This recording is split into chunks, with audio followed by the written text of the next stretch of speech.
pledge allegiance to the flag of the United States of America and to the republic for which it stands, one nation, under God, indivisible, with liberty and justice for all. Roll call. Chisel, Here. Carlson, Here. Luce, Here. Neal, Here. Bergen, Here. Hadley. Here. Johnson is absent.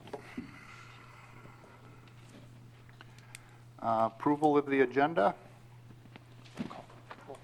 I move to approve the agenda as presented. Second. Roll call.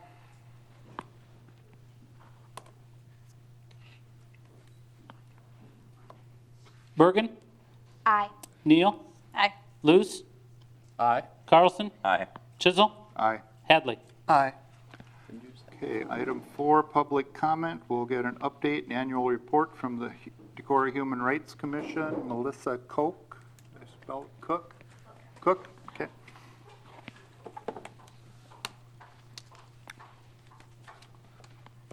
Okay. See, I'll try to keep this short. We'll see how it goes. So good evening. My name is Melissa Cook, and I'm the chair of the Decorah Human Rights Commission.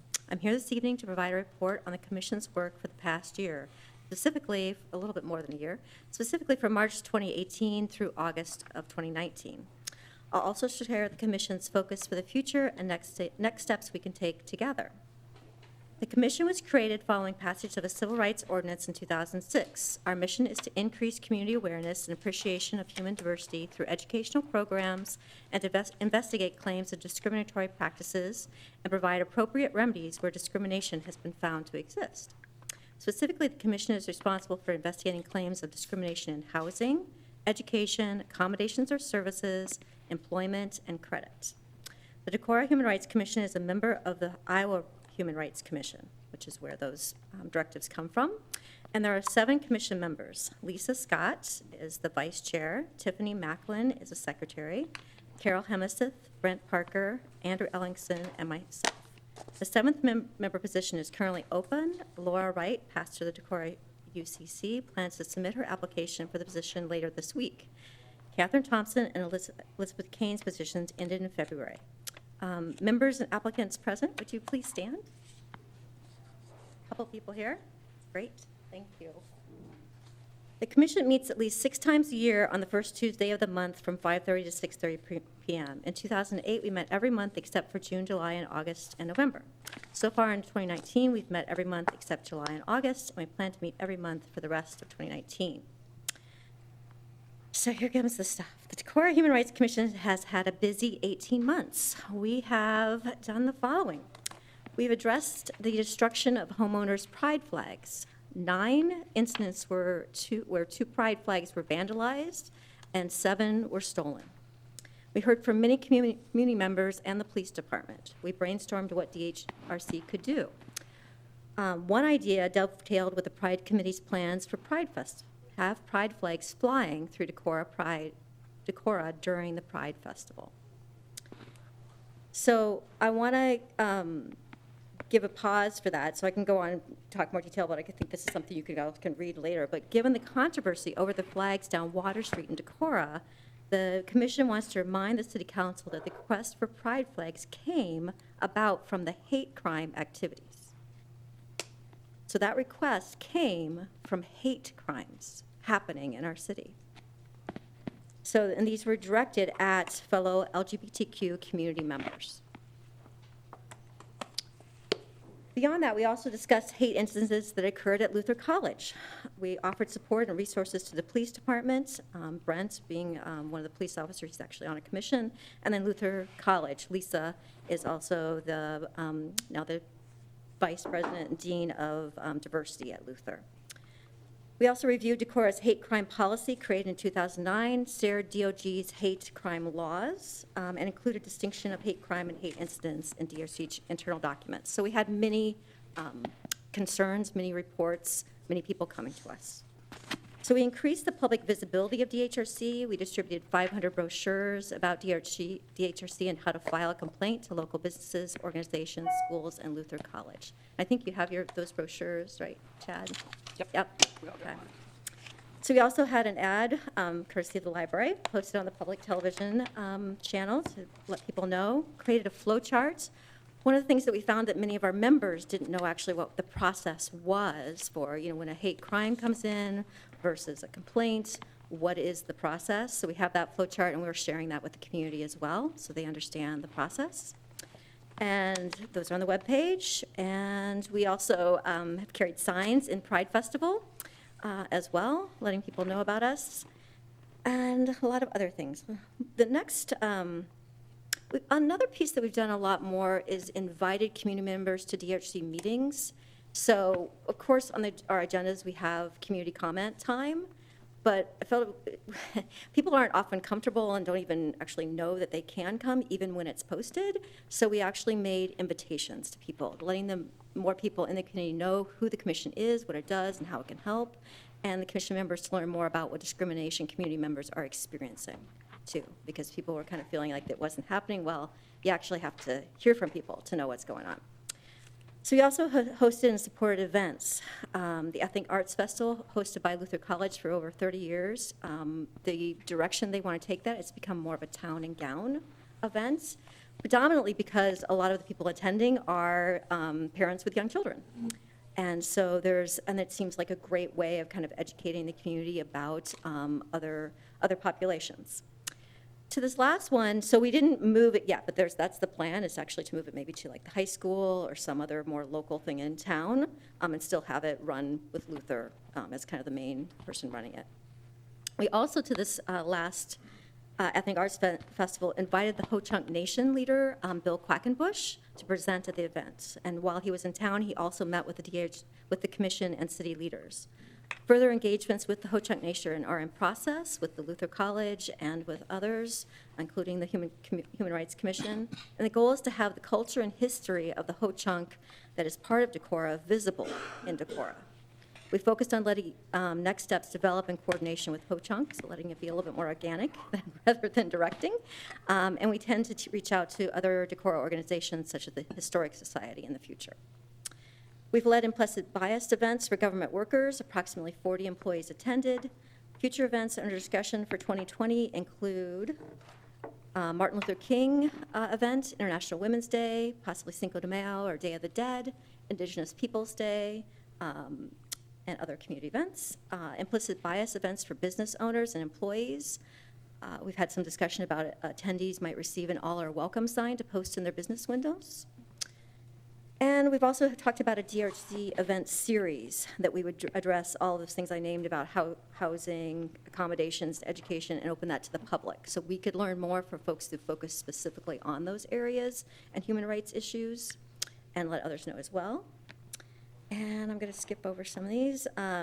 We also reached out to the public library for complimenting them on their diverse books for adults and acknowledging their recent increase of diverse books for children, and also offered some resources for increasing those diversity books for children.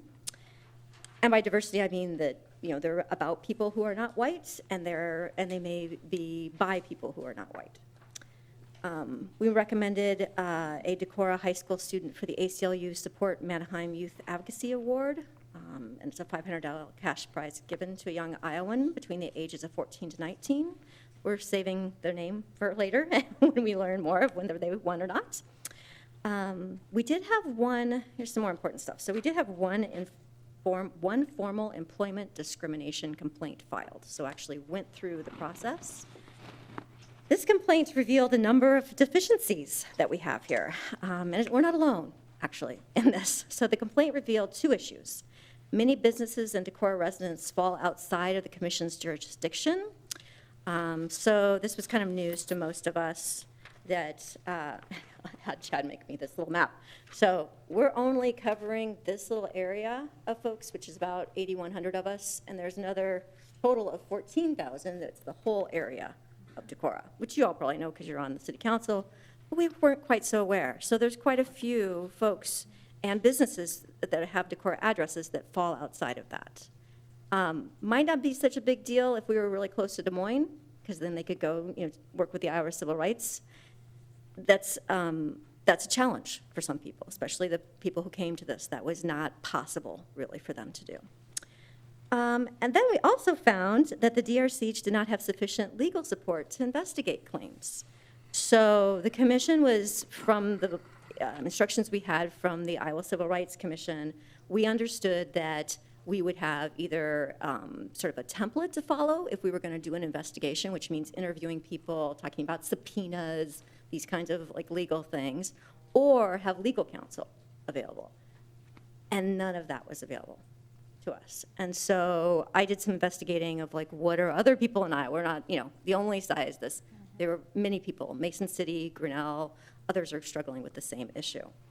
So what we did in June 2019, the city's attorney office for Decorah, John Anderson, agreed to provide the support that we need, and he also plans to refine the investigation process for discrimination complaints filed in Decorah in keeping with the Iowa civil rights process. So the idea here is to kind of like, it's pretty explicit about like, I'm basically, as the chair, supposed to pick 2 people on the commission to do these investigations. And you can imagine, right? Like as an individual, would you want to be responsible for subpoenas? And it just doesn't make sense for people who, are volunteers. So we think that we can do some due diligence on this and come up with a plan that we can actually share with the Iowa Civil Rights Commission and other cities that we've been talking to. So we hosted an additional DHRC meeting on Luther College campus in April in 2019 to hear from the public on 2 issues. Racial slurs yelled by white males from a vehicle at black female students who were on the outdoor balcony of Sugar Bowl. And the second issue was the National Day of Prayer controversy that we had in town. So approximately 40 to 50 people attended this meeting, mostly students, and it was like all students of color, basically. Many students of color shared specific instances of racism that they had personally experienced in Decorah. So this was a shocker to us. So we did kind of plan thinking, a lot of the National Day of Prayer are people from the community who are concerned about this thing. This is an opportunity for them to hear the things that are happening in their community from people who don't look like them and what that's like to live here. And so we were surprised. We thought there was going to be other folks supporting the girls, but it actually turned out to be just, personal experience after personal experience. So Lisa was able to address some of those things. It was great. Brent was there, Brent Parker. And so one of the things that came out of that was the police and students established a tea and biscuits meeting so that they could actually be more comfortable talking together. And we shared, DRC members and Brent shared our contact information, so if things like that happen. And to really understand, I talked earlier about posting the Department of Justice hate crimes. I mean, since 2009, we actually have laws against those. And the things that were being yelled fall specifically under those types of laws, that you can't intimidate someone and try to get them to leave the town because you don't like them. So, and I think we know some things about the Day of Prayer. I want to keep going here. So let's go to the equity training for Decorah and all Winnership government employees. So this was a big initiative that we had during this past 18 months. And we had 2 formal grants submitted to Winnership Community Foundation and the Depot, plus 1 informal funding request to Luther College. No grant monies were received. The reasons for denial were lack of data that there are any issues in Decorah and lack of community support. So they were saying that there was a lack of community support to do it, and so they didn't want to fund it because the community didn't support it. So all proposals stated that currently race and gender data is not available from any of the Decorah Winnership departments. Also, the city manager worked on and signed the grant proposal showing he had agreement from City of Decorah leadership. So of the government offices, he had their buy-in. We made a case based on cities as well as towns similar to Decorah in size and demographics that had done equity training, sharing the amazing programs and resources their government employees created when they had the knowledge they needed to do their jobs well. We shared the first-hand accounts of issues that have happened in Decorah, including, so these are things, so basically when you don't have data, large or numbers to go with, you share anecdotal. And so what we had was first-hand accounts, so people that had the experience actually telling us this is what happened to them. So many non-whites avoid coming to Decorah because they don't feel welcome or safe. So that is from many people. I don't have a count on that, but it's, it's over 30 people of that happening. So non-white people's reporting being stopped more frequently than whites. These same people also report not being stopped in other parts of the Midwest. A black man and his wife were detained in their home for hours by police with no explanation. Later, the couple learned it was a case of mistaken identity. No explanation or apology given by the police or the city. There are Winnebago County government employees working in different departments in our courthouse who refuse to wait on people who are not white. So what's up? Why would local funding organizations in some departments refuse to support equity training for government employees in Decorah? So those of you who know me, I would started asking people, people in town and others, why? We're at a stage now that this is what we do. We take sexual harassment classes, we do these things, we know that everybody needs help. Nobody is immune from this, right? So what's up? So I started asking also experts around it, and I'm going to share with you some possible next steps and really want to open it to a discussion of what we can do. But actually, I feel like the quote from Gloria Steinem says it well. The first resistance to social change is to say it's not necessary. And that's, it's pretty common. So why would we be any different? So one of the things I found when I asked around to experts, because my background is this is often mandatory in businesses, what's going on? So what's happening is most governments, city governments, including Iowa City, Dubuque, and Des Moines, to name just a few, make it compulsory. So it's not mandatory, because what we've learned is, and this means that the mayor, the city manager, and the city council establish a policy that all departments provide equity training for all their employees. So you may have read about issues with mandatory equity training. So the mandatory means that you must have the training or you lose your job or you get demoted in some way.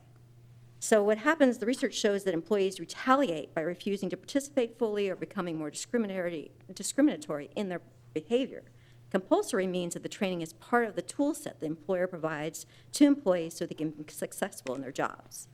So for example, a police officer can choose whether or not to use a patrol car or a bike or some vehicle. It's a tool that's offered. However, they can't be very effective in their jobs if they don't use the transportation. So it's, setting it up in that way that this is a tool set for you to use. The City of Decorah does have a history of requiring 8 hours of human resources, related training for management and leadership positions. This requirement could be expanded to include equity training. We could also look at collecting data. We could collect data to show the issues. The commission is investigating the development of an online mechanism for community members to report hate crimes and other incidences. Some colleges and cities have implemented such tools. We could look at examples of how several cities track data. Iowa City has collected data over the past several years on racial bias and traffic stops, and many other things that they do. St. Anthony, a town in Minnesota similar in size to Decorah, has developed a racial equity plan using community data. So they have many departments have actually focused on data. And that's one of the programs that they work with, and all the ones actually that I mentioned work with the program that I had suggested, which is the Government Alliance for Racial Equity, GARE. And that's what they help and do in their training. It's not like there's just this one-off training and you're cleansed. It's actually helping you be collecting data. And understanding what are the issues and learning about them. So there are many other examples, but the DRC is happy to provide additional information to assist you with your next step to providing equity training for the government employees, and I welcome conversation. But thank you for letting me share the report. Thank you. Thank you. Anybody have any questions for Melissa? I have a question, sorry. Yeah. The equity training that you were seeking, was it an outline specific program that you wanted to endorse, or is it you want to have this and then you would get to the nuts and bolts later? Well, actually, it was, so this all started, it wasn't like me saying, here, let's do the equity training. It was, I had a conversation with the then chief of police, Chief Nixon, and he'd actually been looking into it. And so from that, he said, his stumbling blocks, he laid out the stumbling blocks he had. One of them was funding. One of them was finding a program that wasn't so city-focused, meaning, focusing on violence, which isn't the top thing here. There are other things. And then he also said, I don't want it taught by, social scientist, but someone who's a police officer who actually has that kind of background. So we kind of started from there, and then talking with Chad. Chad comes to our commission meetings. We talked about making it broader to all city employees, and then we started getting even bigger. All to Winnebago County was what we actually proposed, and so it kind of kept growing in that way. But when I did the research for Chief Nixon, he was right. There weren't a lot of programs out there that were focused on smaller town issues. So the Anti-Defamation League was the one who has decades of experience in working with police. GARE has a bigger reach. They're looking at all government employees. And so it's good in the sense of looking at all things, but it wasn't particular to some of the things that police encounter, which their jobs are challenging in a much different way than many other jobs. So yeah, it was more of a request, and that's what we went forward with to get funding, because we had to lay out a program and a funding application. Could we be using the same tools that you gave for the other 40% of people that were trained? Is it just something that we can roll out in a broader sense? Because if 40% did it and it was good enough for those 40. Oh, 40 people, not 40%. Or 40, 40 For people. people, yeah. Okay. That was me giving an introduction to what implicit bias is. I went to the, yeah. Yeah, okay. At the library, so, yeah? Yeah, so, there was one at the library, and then we had one here. Okay. So, but they were, similar.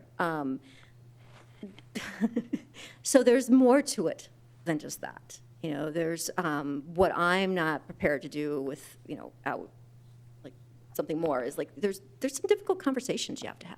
And we didn't do that. We just gave an intro. Right? Would you be okay doing it if we were able to look at your existing program and talk about making it compulsory? We could talk about something about it, but yeah, it would need to be more than myself. Okay. That's what I would say. Yeah, I was going to ask if the commission could come up with a plan that they would suggest or recommend to the council. But that's what we've done. So that's what we've done and we can share that with you. Again, I've shared it with the mayor. Lorraine has seen it, Chad has it and stuff, but I could present that to you more. Because if you're interested in that.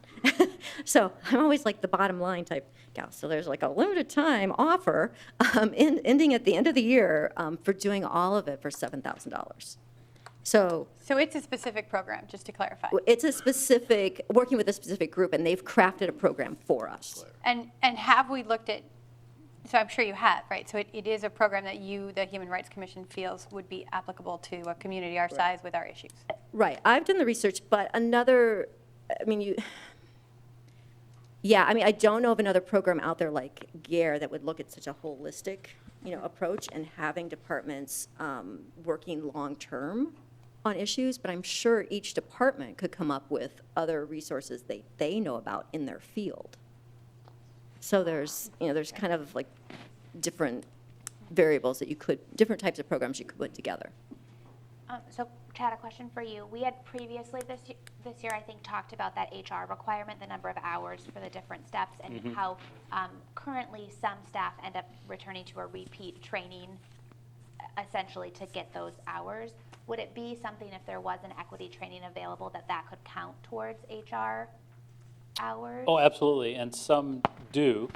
There's a couple of classes or conferences that we go to in Des Moines that it's kind of a la carte. You pick things like that, and I know several of our staff members they'll pick those, and they do count towards those HR requirements. So did those 40 people get HR credit? Yep, they did. Okay, Yep. okay. What's and I haven't seen it, I apologize, but what's the current hour count if someone was to participate in the gear training that you're talking about? Do you remember the hours? I I don't don't, I'm remember. sorry. I can give you the breakdown of the time spent. That kind of, maybe we can get to the hours that way. So it was because you're trying to work with schedules, especially, police somebody has to be on call. Right. So we were going to have them stay at the B&B, all the trainers, and they were going to do a full day that was with GARE and ADL, and then ADL was coming back. So it was a 2-day type training.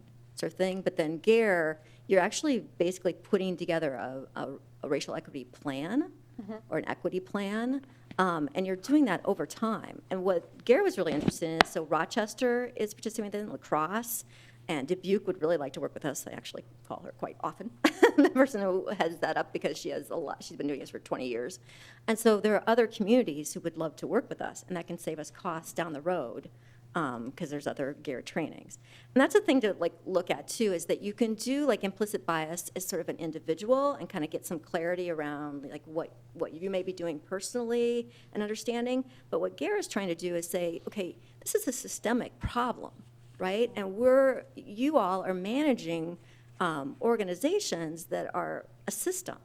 And until we get people inside there kind of picking things apart and going, oh, if we did it this way, like just a simple example is libraries, for example. A lot of libraries have done away with their fines because they found that it's affluent people will just pay them, right? And it's no big deal. Well, it actually keeps people who are not affluent from even coming in the door. So it's like, it defeats the purpose of what you're really trying to do with a library. So there are other ways of finding funding, right, and stuff. So anyway, there's things like that, like coming up with programs that make sense for your community. And it's about your community, too. What about the legal review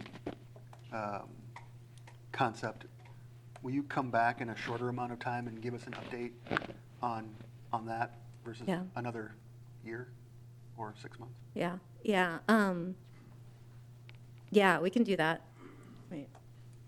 Because you John don't get comes to meetings. John, you don't usually say anything at the end of the meeting, so we're not going to get probably an update out of you, but. Well, yeah, Chad and I have talked about meeting with the commission sometime this year yet, October, November, and maybe discussing a roadmap on how to do this. Okay. Yeah. Melissa, I mean, I think there's interest, at least on part of some of us, to see the work that you've done and sort of the proposal that you were looking for Sure, I funding can for, have it for sure. all of you. Just like quickly looking at the GARE website, I mean, there definitely seems to be a gear towards racial equity. I think one of the things that I think about in our community is that income equity is something that is very important as well. Do you think that a training like this could manage sort of the So what we intersectional items? find with things like this is racial equity, and that's what I put in the, so I frame this as very much a welcoming proposal, right? And like, so what happens is when you start looking at these things, it affects other people. Right. And those people benefit too. Yep. So you really are, it's by breaking down the race thing, you start breaking down the income stuff as well.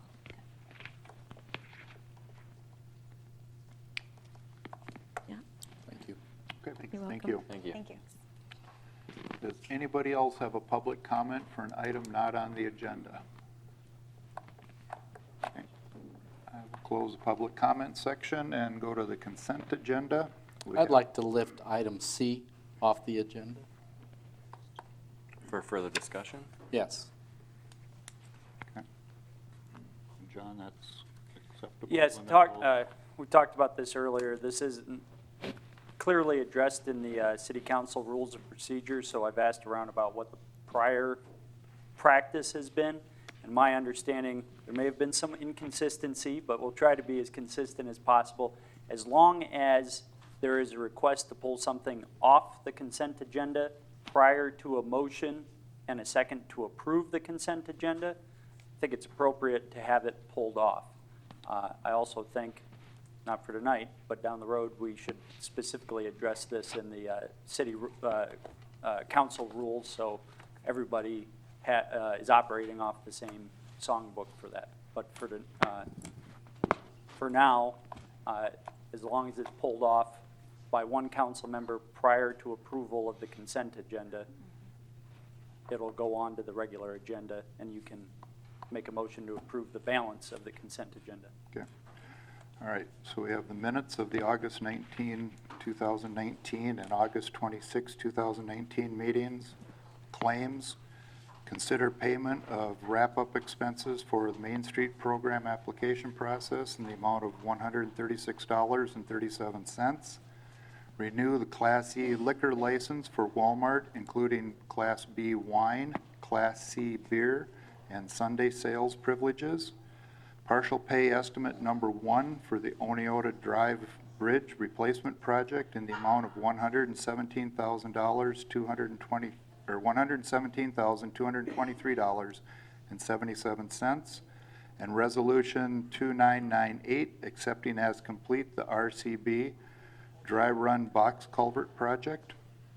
Do I have a motion for I'd move acceptance. second? Second. It's been moved and seconded. Any other discussion? Roll call?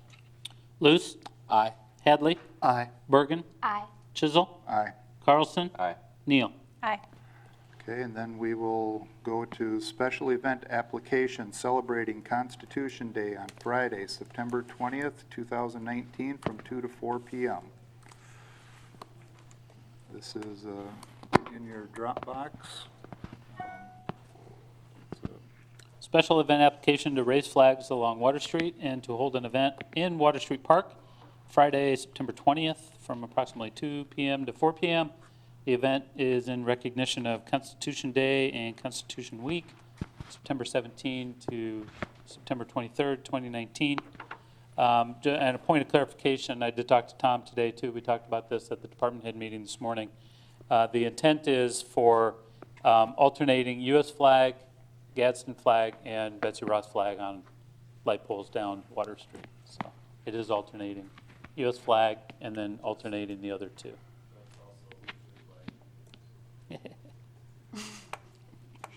We need bigger flagpoles. Yeah.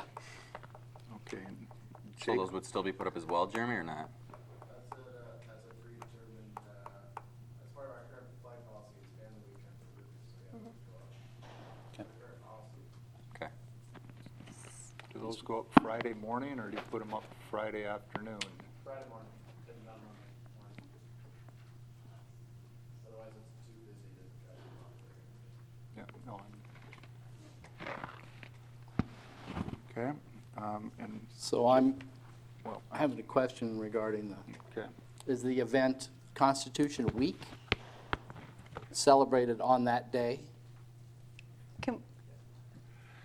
I'm sorry, do we discuss ourselves first, or do we, I'm just curious about. Well, I Okay. went to the source because I figured Tom knew what he was requesting. Jacob Vogt from the Decorah High School would like to speak to this, so. Okay. Jacob, go right ahead. Just short, nothing really. And I got that right, Vogt, correct? Yeah. So, as a community, we take pride in educating our youth, do we not? Yep. I say, why don't we educate them on one of the most important topics of today, which is the Constitution and our rights that our founding fathers gave us so that we may protect ourselves and have freedoms that not all countries have. So we would like to fly, as you stated, 3 flags, the first being the American flag, the second being the Gadsden flag, which I don't know if you guys all need to see or not. Okay? And the third being the Betsy Ross flag, which represents the 13 colonies that gained our independence from the British. That would be What's the Gadsden flag? Don't tread on me. Yeah. I know, okay. I was asking him. Oh, Yeah, don't tread on me. Do you know what the historical significance of it is? It's the Continental Fleet's flag from 1776. Okay. So their Navy flew it? Our Navy, I meant Colonial Fleet, sorry. Our Navy flew it, yes. Okay. Any other questions for Jacob?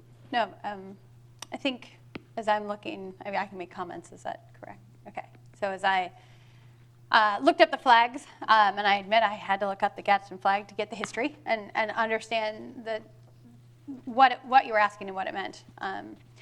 I think things we have to think about are what do flags really mean, right? That symbolism in flags definitely have historical context. But taken out of context, in current time, they can also carry very different symbolism for people. So for instance, you could say the swastika has its history, once representing both divinity and spirituality in Indian religions, but no one would argue now what a swastika symbol might mean in the context of today.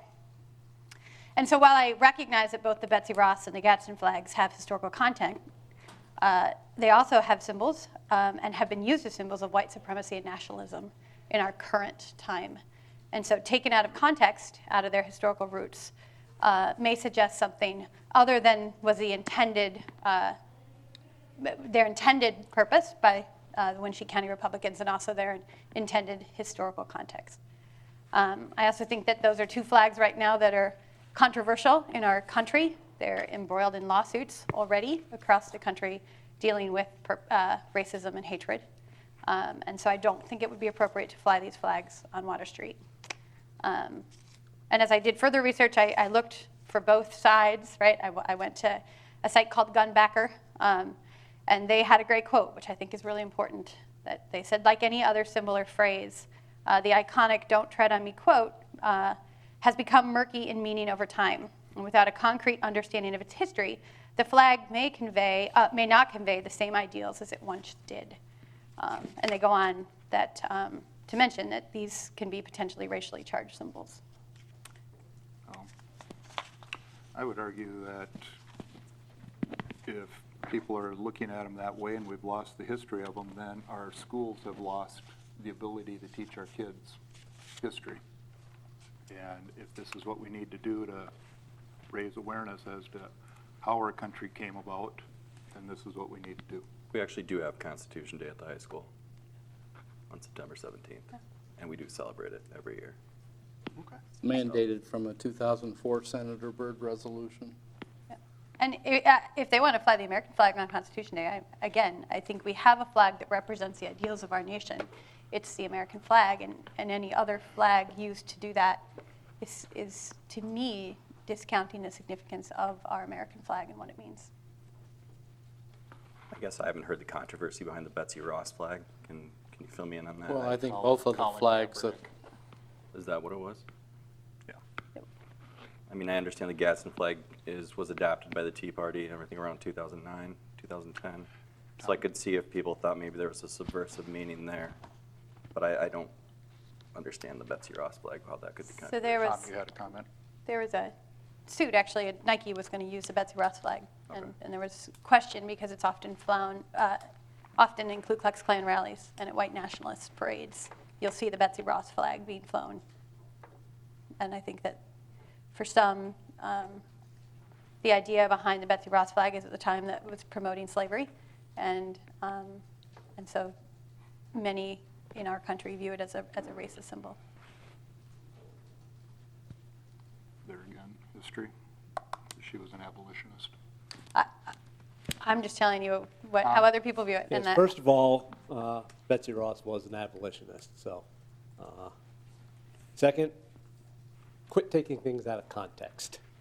That's the problem we have here in America. We don't identify things as what they really are. Barack Obama, at his inauguration, had two Betsy Ross flags flying up behind the stage where he was being inaugurated. So for you to say here now that this is a symbol of racism or slavery is just ridiculous. I'm not Because saying you- that it is. I'm saying that Excuse me, people I see didn't it as. interrupt you. Let me finish talking. I didn't interrupt you. I waited to talk until you were done. So please wait and respect me and wait till I am done talking if you want to comment. I think we have a protocol at the council that if you want to address us, you do it through the chair or the mayor, And I recognized him to speak. So but he's now talking directly to a council person. And that's not the appropriate protocol. no, the appropriate protocol too is to let them speak and then ask questions. Agreed. I apologize. Speak. As Jacob said, the Tea Party flag, as you call it, was the first flag of our Navy and our Marine Corps. The reason that we chose these two flags is that they are the most recognizable symbols of our history surrounding the Constitution. And the best way for people to quit taking things out of context is to have celebrations like this to explain it to everybody. What these flags mean, how our Constitution came about, and get rid of all the other misinformation around them. That's why we're having this event. That's why we want to fly these flags. And I chose Jacob to speak first for us because he wants to have this in conjunction with the Decorah High School. And I believe he's going to go to the high school after this is approved, and he would like the kids to get out early on that Friday so that they can attend the Constitution celebration. Would it not make sense to, sorry, are you done? No, go ahead. I'm done. Okay, thanks. Would it not make sense then to hold the event in conjunction with the high school if they're already doing the day and it's an educational outreach program? Well, that would be, like I said, I'm leaving this up to Jacob. He's taking the lead on this. He's shown some real enthusiasm about it. So I was leaving it up to him, and I believe he was going to talk to you, Andy, about it also. Sure. So I think it's great that we have a young person like this that wants to bring this message of what our country is really about, and the equality and the justice that it stands for to the people. I thought that was a great idea, and that's why I'm letting him run with this. So I commend that, and I definitely understand the education about what the flags are about. I just don't know that freely flying them on Water Street is the way in which you can get that app. I mean, how would you educate people, right? So imagine a photograph of Water Street with those flags flying in the Des Moines Register. How then do you use that as an educational forum, right? So I do think that if you would like to use the flags in the high school and teach about their history, that's commendable. I just am not sure why flying them down Water Street, I mean, how that educational process would work community-wide. But I would also suggest then, there are two other historical flags that were actually used in conjunction with the Don't Tread on Me. One was, actually there were several that had the word liberty over them with different pictures in the background. But there was also one that said an appeal to heaven with a pine tree in the back of it. I mean, there are tons of historical flags. So I guess in my mind, when you pick the two that happen to be associated in current times with white nationalism, it sends a red flag in my mind that there might be a hidden meaning. That doesn't mean there is. I agree that we take things out of context, but I also understand that when you hang a flag, people see many different things. And I would hate to hang a flag where people would see white nationalism in downtown Decorah. So your way to get people to not see things and not discuss things is to hide them in a school. Instead of putting them out on display and having people ask questions, your idea to promote good discussion and inform people of the history of it is to hide it in the school and not have it out in the public, not have people ask questions about this and attend what we're doing here. I think a school is a perfect place not to hide things, actually. I think a school is a perfect place to have discussions. But to put them out in public, to have the public ask questions is not a good way to promote discussion? I haven't heard how the public asks questions when we hang flags on Water Street. Could I ask Jacob a question? Jacob, are you planning on it being Constitution Day and Citizenship Day? The past, those two have been linked together. I think we were just doing Constitution Day. I don't think we were doing Citizenship Day, no. Is there a particular reason not to? I don't see why not. I honestly wanted this to be as bipartisan as possible. I mean, if the Winneshiek County Democrats want to join us at the event, they're welcome to join us. This isn't for one party or the other. We just happen to be the party hosting the event.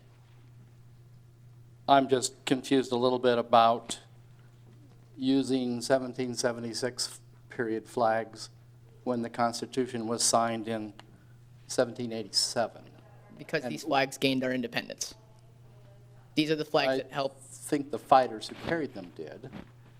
Yes, and these flags represent those fighters. But we're celebrating Constitution Day, is my point.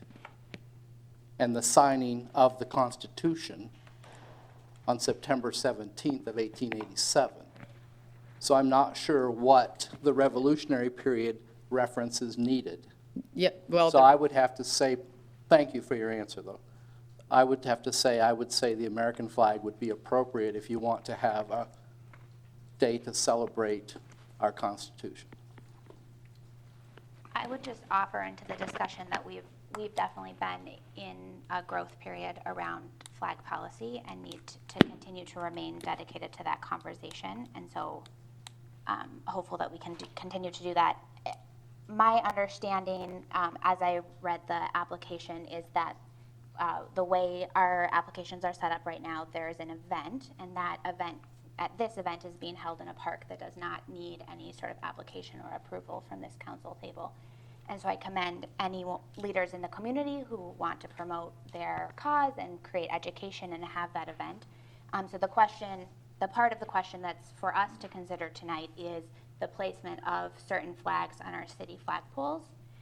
And the reason that needs a certain amount of consideration is that we know and are very aware that the flags that fly on our street poles are really a message from the city, not a message from event organizers at any particular event. And so we need to carry the weight of do these flags represent a message that Decorah is currently interested in prioritizing and promoting. And so as I think just about the day of Constitution Day, I could see council being supportive of important American history events. And I do think that the most appropriate way for us to celebrate such a day would be to fly the American flag, which we own and regularly fly.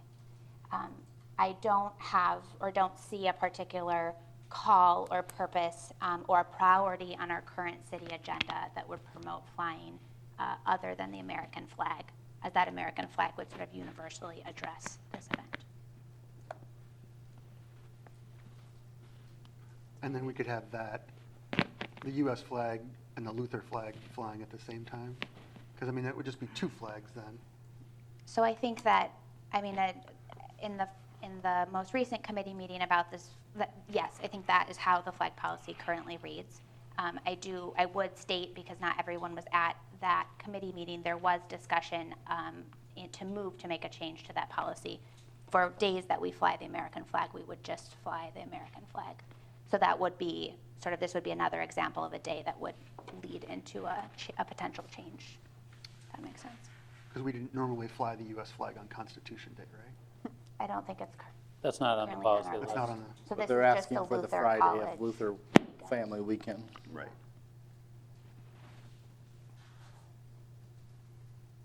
That would be the only wrench in this.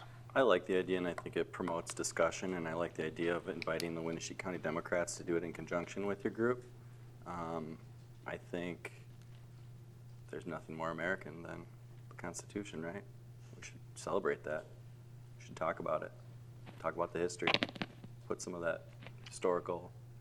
And I understand that anything can be twisted. I believe their meaning, though, there's no subversive meaning, I don't think, in this, to my knowledge. And I think with Jacob saying that he invites, a bipartisan feel to this event, I think it sounds like a cool event. Okay. High school does it on September 17th. They do it on the have a 17th, history on day. Tuesday, correct. Okay. Day, yeah. And Would it be- this is Friday, though, correct? This That's is what on they're asking Friday, for. but it's also the weekend of Parents' Weekend, Right. which throws a wrench into this. If this is possible, could we move this event to the 17th in conjunction with the high school and have your event on Tuesday at Water Street Park with the flags? Can we amend the application to do that? I think you can negotiate with the applicant at this time. But we don't, I'm confused about, an event in Water Street Park, they can have whenever they would like to, correct? Right, but We're- putting the flags on Flags. Water Street in conjunction For with the what the day. high school For is the day. doing for the that day. day. And I can't speak for the high school either. And are No, we- no, I know you can't, but if we tied the two of them together, it might have more impact. Right. And would you be agreeable to that change? Because I did not realize that the Luther Parents' Weekend was that weekend. I would be agreeable to change, and I would just like to say, Johanna, if you want to promote what Decorah is about, what is better than promoting the Constitution and the ideals set forth in the Constitution and what this nation was founded upon? I mean, this nation was founded upon equality and justice. Is that not what Decorah wants to promote? I agree, and I think from my perspective, sitting at this table, the best way we can do that is to fly the American flag. And I would agree on that if we would do that in all situations. I would be amenable to having it on the 17th if we could have the flags flown on Water I would Street. You make mean that just, motion. just the American flag, or are we still talking about 3 flags? The 3 Talking about flags. The 3. I would make the motion then that we amend this to Tuesday, September 17th, the event from 2 to 4, but flying the flags on Water Street flag poles, the 3 flags. Second. Any further discussion?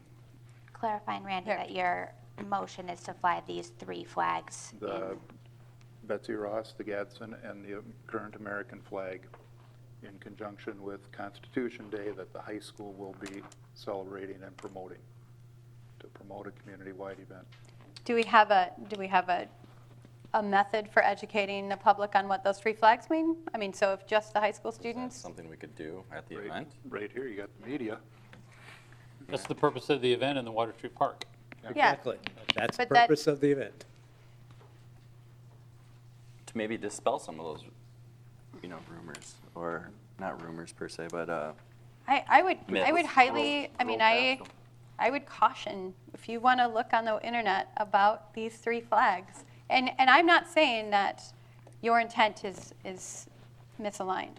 I'm just saying that if you currently look up controversies surrounding these flags and what it would look like to have Decorah's Main Street and the city speaking these flags, it isn't going to come across. I mean, perception is a game, right? You can't get rid of perception. You can't get rid of perception of what it would look like. And I think we have to be very cautious about our downtown community flying these 3 flags above their businesses with the city on a city flagpole, meaning we're putting these 3 flags out with the American flag.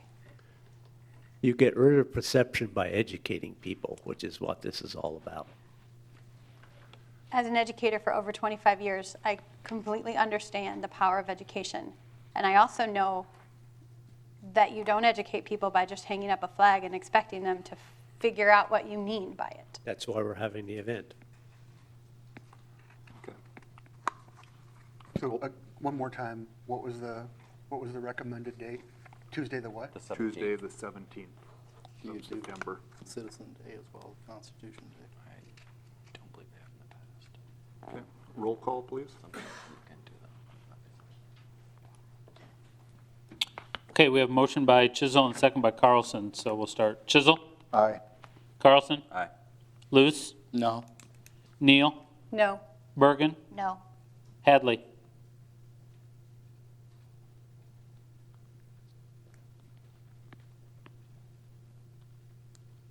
Aye. It dies. Motion fails. It's 3-3. That's a failed motion. Okay. All right. Okay, moving on, item 6, consider resolution 2997, a resolution accepting bids and awarding a contract for the 2019 library improvement project. Chad, you want to give us a little background, please? Yes, bids were received last Wednesday, August 28th.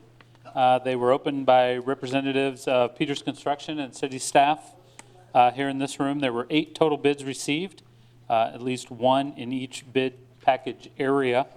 Final bid tab is actually in your packet, reviewing each of the bids received for each of the project areas. There are 5 project areas, with 1 of the project areas having a bid alternate. Those are in your packet. Apparent low bids, bid number 1, membrane roofing, service roofing, $56,530. Bid package number 2, sheet metal and gutters, Hawkeye Sheet Metal, $19,970. Item number 3, the EFS cleaning and sealants, restoration services, $30,480. Bid package number 4, concrete repairs and sealant, Wicks Construction, $9,485, which does include the bid alternate for that package. And the bid package number 5, the south door installation, Finholt Construction, $8,580. Peters Construction did complete a review of all the bids. They reviewed the calculations and other required materials such as the bid security, find everything in order. And so Peters Construction and city staff recommend award of the bids as I just read them. So the 9,200 really doesn't include the option because there's another item. The 9,200 is the base bid, the $285 is the bid alternate. So the $9,485 is both together. In the bid package 1, there's quite a discrepancy. And just clarifying that staff and the general manager has confidence in that. Yes, they vetted that. We expressed concern and talked about that at the time of opening of the bids. They did go back and reviewed those, and they're confident in this recommendation. I'd make a motion to approve Resolution 2997. Second. Okay, moved and seconded. Any other discussion and questions? Roll call? Hadley? No, it was, Who moved? Yeah. Yeah, Ross did. Oh, aye. Second by Carlson? Yes. Carlson? Aye. Luce? aye. Neal? Aye. Chisel? Aye. Look like a- Bergen? Aye. Okay, an introduction of proposed amendments to City Code Title 16 subdivisions. This is for discussion only. This is a discussion only. This item was brought up to the Planning and Zoning Commission several months ago by staff. Jeremy and Todd and I started having questions about some of our practices in approving subdivisions, preliminary plats, and final plats, and especially some of the conditions and requirements in the development of subdivisions, namely the infrastructure, water, sewer, streets, et cetera. And so we put the entire code, which is this Title 16 that you have in front of you that's in your packet, in front of the Planning and Zoning Commission with some questions, some comments, some staff recommendations. Those are the colored sections, either in red or in yellow highlight. We added some definitions and tried to clean up some of the language. I think there probably are still a couple of things that we could tweak. Some of the notables, the current subdivision chapter calls for example, even just mundane things like multiple copies of the plat being submitted to the city, to the Planning and Zoning Commission. We do so much electronically anymore that paper copies just aren't necessary. That seemed to be overburdensome. We're asking for an original copy of the preliminary plat to be recorded with the county recorder. We've seen some questions over the years about what really was approved or not approved through the subdivision process. We think recording the preliminary plat, which is really the Planning and Zoning Commission's approval to build the subdivision. So the City Council never sees the preliminary plat. So by having it recorded, it makes it more of a public document if one would not attend the Planning and Zoning Commission. Whereas the final plat, that comes to the Planning and Zoning Commission. It's basically a declaration and a statement that the subdivision was built and constructed per the specifications. And then the P&Z approves that, recommends approval, and then council does see that. And then that's recorded, and that's basically the developers go ahead to start selling the lots because now they're recorded as such. Again, some definitions that were changed. There was some work done in March of 19 2019 to clean up some of the easement language. We left that in there for just a cursory review. There's some discussion on cul-de-sacs, right-of-way dimensions, probably another significant piece in regards to infrastructure is right now, this ordinance calls for the city to reimburse for the cost of hydrants. And staff is really questioning why that is necessary when we don't pay for other amenities or infrastructure in the subdivision. We also feel that there are other ways that the city is helping developers. For example, residential tax abatement is a way. In the past, we have experience with development agreements where we negotiate with a developer to pay for certain amenities or pieces of infrastructure. It didn't seem appropriate for the city by entitlement to offer to pay for the hydrants. And so we're asking the council to consider taking that out. Also, the size of the water mains. We're increasing that to the best practice of 6-inch water mains. And again, taking out the notation that the city would reimburse for anything over 4-inch water mains. Nobody's putting in 4-inch water mains anymore. So again, it doesn't seem appropriate that we're contributing to those costs outside of a negotiated agreement or an abatement type program. Otherwise, I think you can kind of go through and see the information here. I wanted to get it in front of you tonight, so you had plenty of time to read through it, but also to ask if you, how you want to engage in conversation and discussion on this. If you want to send it to committee, if you've had sufficient time to read it and you ask staff just to format it in an ordinance and bring it back. It doesn't require a public hearing. Didn't require a public hearing at the planning and zoning level because it's not zoning. It's not included in the zoning subtitle. Planning and zoning did review over 3 consecutive months, including holding a public hearing on the matter. Having the council hold a public hearing is probably redundant, but you should have some kind of conversation. If you would ask us to format it in an ordinance, you could take the 3 readings of the ordinance to seek sufficient public input, and that's really probably enough, notwithstanding the public hearing. So I guess I'm just asking for some feedback and some direction on how you want to proceed. The last time this ordinance was amended, other than in March of 19, which was just the segment on easements, was in 1993. So it's been quite a few years. Chad, what was the quantity of discussion at the public hearing P&Z held on this? There was little to none. As I read through, I felt like there were two types of comments that were in the document. One was by, maybe the most pointed example was the alley, where seeing a recommendation to move from 24 feet down to that 16 to 20, where I felt like there was a staff recommend or a P&Z recommendation coming to us. Then there are a couple of questions like this one for final plats. Do we have any concerns about the length of time from the preliminary plat to coming back to the commission? Scenic view was the one that you used there. That felt like that wasn't answered so much in the notes that we're seeing. And so I'm wondering if there are any certain questions you need a sort of a council opinion on before it could be drafted into ordinance. Yeah, there was little conversation about that section. I don't recall if they even really gave a recommendation or much conversation on that. Would staff have I mean, would you have a recommendation without that type of background? Yeah, it seems if a preliminary plat is older than 4 to 6 years, it really feels like it should come back. There could be significant changes.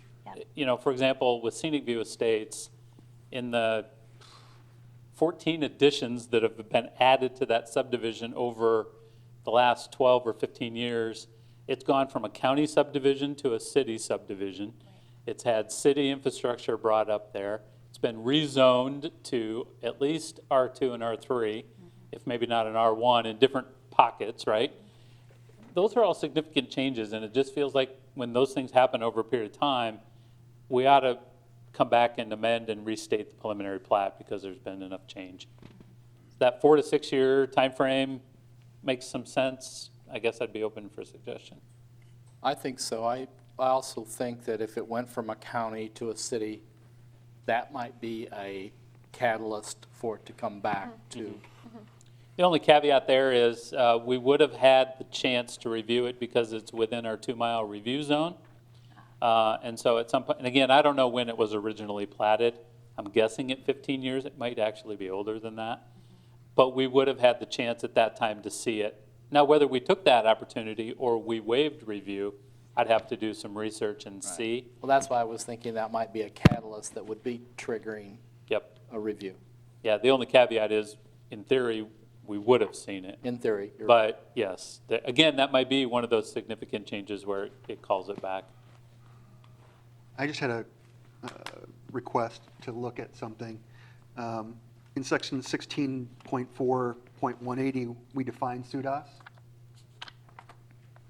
But could we add SUDAS to the definition section 1604.30 so that it's referenced as a definition early? Yes, we should do that.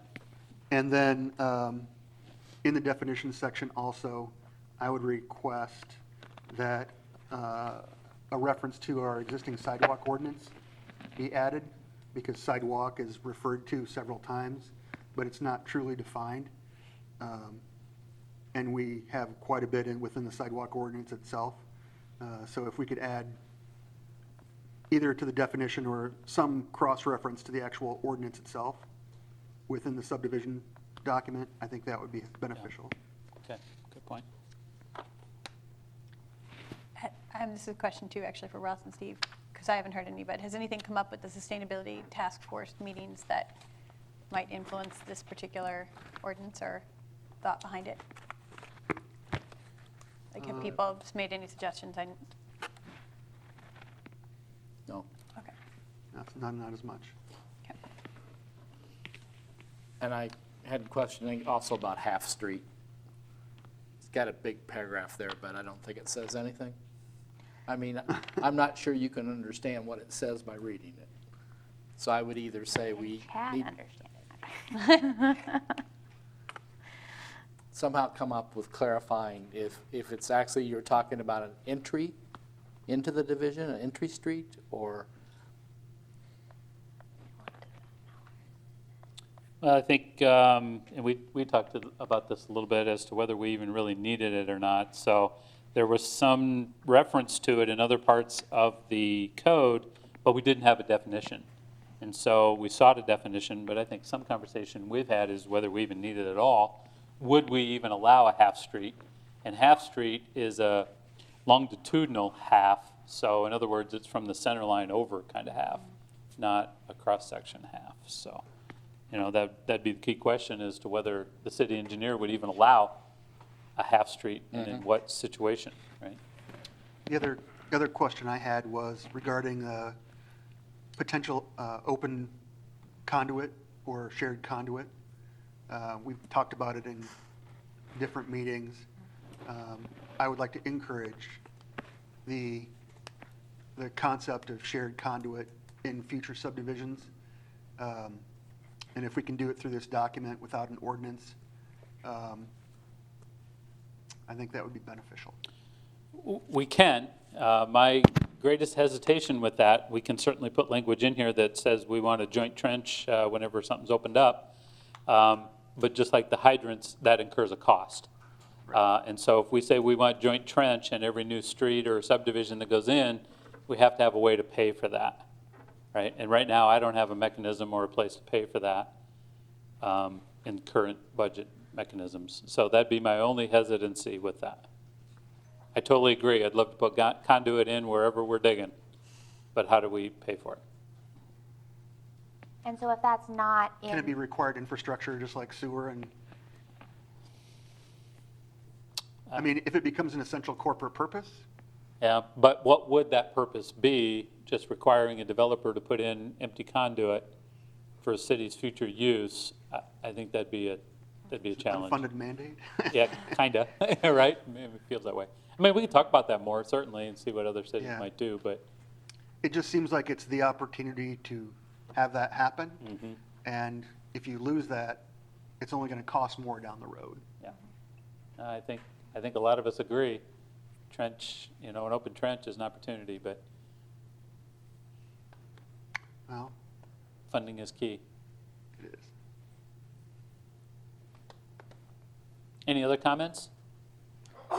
It that's- seems to me that maybe a Committee. betterment committee meeting to work out some of this and then bring it to be ordinanced. And I think that could be pretty efficient. I think, we're pretty close on a lot of these things already, so. Sounds good. So betterment, Sure. who is that? That's me. Yeah. Okay. All right, we will do that. All right, we're down to city manager and department head report. Thank you for that. A couple things that I wanted to touch on. We did have a walkthrough of Locust Road last week with engineering staff. Things went well. We walked the better part of the corridor, looked at some things. We determined, or at least tentatively put on the schedule, a public input meeting to review preliminary plan set for November 12. And I think right now, I haven't confirmed this yet, but that we would hold a 3 p.m. meeting at Venium for folks up in that area, and then a 6 p.m. meeting here at City Hall. And again, public input. So we'll have preliminary designs out. There will be a couple of options, at least, that we'll want to get some public feedback on and some council input for. September 23rd, that's a fourth Monday. Tentatively looking at doing a council work session with our financial advisor to talk about some of the debt service structure on this project. Chad, what was the public input date you're proposing? November 12th. Thank you. I'll certainly send reminders. I just want to kind of start thinking about that a little bit. To revisit a conversation we had several weeks ago regarding the residential tax abatement program. There were several developers or contractors asking the council through a committee meeting to consider amending when that program expires or how that program is revisited. And in thinking about that a little bit further out of the context of that meeting, the current program doesn't have a sunset date in it at all. It rides until the council determines that the program has met your goals. And so it isn't necessary to amend the policy, to reorient it through an ordinance or another public hearing or anything like that, since it has a sunset. It rides until you say it doesn't. With that, then, your annual review, which has typically been in November or December, is self-imposed. You've stated that. That's a genesis back to when the program first was implemented and did have a sunset, and that happened to be December 31. So I would suggest that you just simply move your review to May or June, which is at the request of those developers and contractors. So I will not bring forward an amended ordinance or any other action other than just to say, let's get together in May and decide how you want to continue the program or not instead of December. Does that make sense? Yes. Okay. Several of us participated in Luther Move-In Day on Saturday. Had a great time. I carried way too many refrigerators up dorm steps, but it was a lot of fun. I think it was well received, and I think that the amount of energy that day was pretty high, and so that was a lot of fun. I'm close to finalizing a lease for a corporate hangar at the airport, and so I'll be visiting with you about process and procedure to get that lease on the agenda for approval. This would be a long-term lease, possibly as long as a 50-year lease, for a corporate hangar built solely by a private entity. So the lease covers the land with the corporate entity building and owning the hangar itself. So I think that work is done. I'll be bringing that to you shortly. And then finally, before I turn it over to my colleagues, I would just implore the council to get back to this flag policy. Get it decided, get it finalized, so that we can move on with these requests and these events. I would strongly echo what Randy shared at the last committee meeting, which is to consider the basic flags that we have today, which are the U.S. flag, the Nordic flags, and the 2 school flags. I think it would cut a lot of the clutter. Anyway, my thoughts or recommendations. With that, I'm done. Thank you. Thank you. Department heads? This weekend, we set up, organized, and ran a large-scale traffic safety initiative on the highway. With Labor Day weekend traffic out there, we thought it'd be a great day to be out in full force. So we enlisted help from the Wichita County Sheriff's Department and the Iowa State Patrol on Saturday. And we went out and got people to slow down and start wearing their safety belts. I tallied all the numbers up this afternoon. I didn't get a chance to put them in a news release, but I'll get that done first thing in the morning. But we had 100 traffic stops just for speed alone. It was a Highway 52 corridor from Minnesota all the way down throughout Wichita County. We made 1 OWI arrest, 2 felony narcotics arrests. It was a pretty successful operation. The application deadline was today at 5 o'clock for the hiring of our 2 police officers. I've been in charge of the hiring process for the past 9 years as the assistant chief for the police department. I've never seen numbers this low. We have, as of yesterday, 14 applications in, and we're filling 2 spots. We're also promoting for the assistant chief position next week. Cutoff date for the application for that is September 10th. We're going to test on the 12th. We got a lot of things going on. Are those numbers low in other communities too? Nationally, the numbers have been dropping for years. I've never seen them like this. We tested probably a year and a half ago. What are the numbers going, do you know what the numbers going through the academy are? I think the academy is running well. I think that they've usually got full seats. We've got 2 spots reserved in the January class if we need them.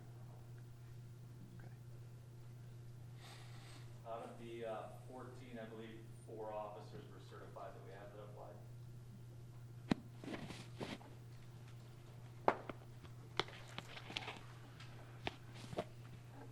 Last week, I did a phishing email scam to our employees for the city of Decorah.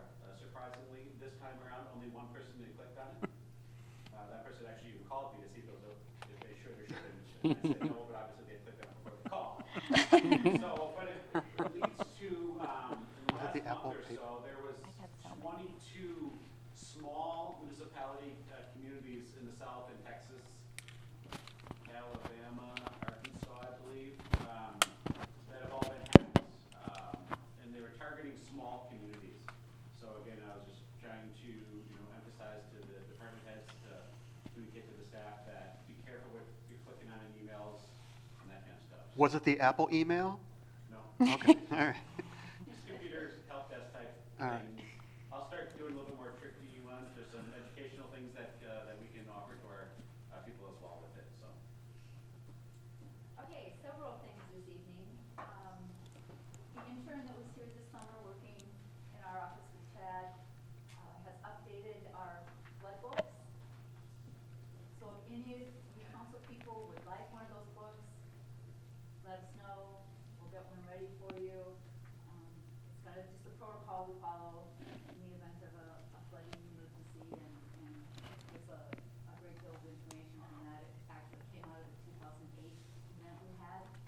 So anyway, if you want one of those, let me know and I will get you one. There was a gentleman here from the government, they're here to help. For the 2020 census. And of course, they're requesting that we organize a complete count committee, which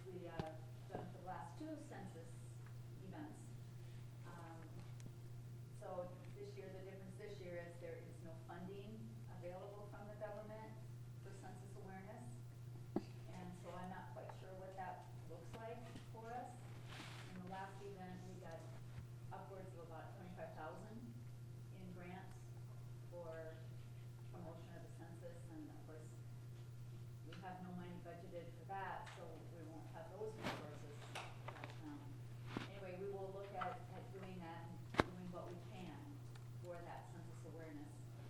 Pretty much behind the 8 ball here. I mean, we started very early in the year before we, I mean, this should have been happening, way back early 2019, and I've been wondering what's happening with it. Apparently, everything's a little slow, but anyway, so you'll hear more about that as time goes. Our hallway project, painting is being done this week. The LED, we put new LED lights in the hallway, so they're in. Carpeting is scheduled to go in next Monday. We've run into just a little bit of a hiccup with the windowsills, so that might take a little bit longer, but it can certainly open up without that piece being done. I mean, it's gonna look really nice when it is, but. And then last but not least, I just kinda wanna give a shout out to, Ally McIntyre, right? She kind of designed and planned the flowers around City Hall. I don't know if you've come in the front doors, but it's just stunning in the front of City Hall. And we did some at this entrance out here too. We're gonna try to do more next year. But she designed that and it really looks nice. And thank you to the different departments who sent staff. And there were some of us that went out and helped plant those and have those taken care of. But anyway, I just wanted to thank her and acknowledge that because it looks nice around here. As you may have noticed, if you've been in the neighborhood of the library, our tuck pointing project is currently underway. They started last Monday. They told us they thought it would be about 2 weeks. They've been really putting in some long days and making quick progress. I expect that they will meet that deadline. They've been really great to work with as far as trying to really minimize the impact to any of our entrances for both staff and the public. So that's progressing as hoped. We also will have a pre-construction meeting next Monday with Peters, our various contractors that will be working on the upcoming projects as well. So we're looking forward to that. Northway, well, when Fountain was here today, we televised our well number 7 as long as it's out. We dropped a camera down in there today and televised it. Actually, for being 40-some years old, it's actually in pretty good shape. If any of you are having trouble sleeping at night, get a hold of me, I'll give you a copy of it.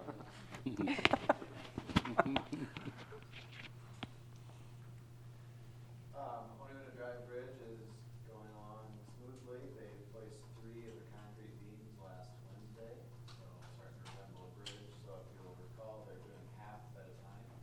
So they'll build the entire north half, transfer traffic, pedestrian and vehicle to that, and then tear down the old bridge and finish the rest. And that'll be done by end of November. Locust Road will be closed, part of it, on Thursday during the middle of the day to allow for some initial survey work for the project for next year. And let's see, we have a pre-construction meeting for our alley project next Tuesday. Our overlays project is next Friday, and then Ridge Road will be following closely behind here. So the last thing is our department went to tour the Houston, Minnesota permanent flood pump station last week. That was very interesting and very similar to what I think it would work for us here in town. Very good to go down that route. So very educational experience. Did they have any ballpark figures of what it cost them to? I'm afraid to ask. Well, the public works director was not aware. He was not there when we were told. Oh. But we were talking to the engineers that have been involved in some of those projects to look to do a feasibility study to see how much it would cost here, where's the best location, how many pumps, et cetera. Thank you. All right, Emily? Oh, I'm like, wait a minute. No, I don't have anything, thank you. Nothing at this time, Randy. Well, we received notice that the 4th meeting for the County Hazard Mitigation Planning Committee will be meeting September 19th. And thank you all for the input you had about that in the mitigation work we did with Michelle that day. It's quite a process to pull together all the, as you saw, the different types of damages and mitigations that need to happen. I am a member of the Energy Task Group for the sustainability aspect, and we've been meeting 3 times in the last 2 weeks. And we'll meet again on the morning of the 19th to do some more work.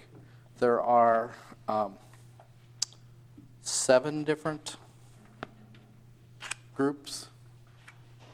So they go land use, communications, education, social sustainability, water and air, transportation, economic development, and waste.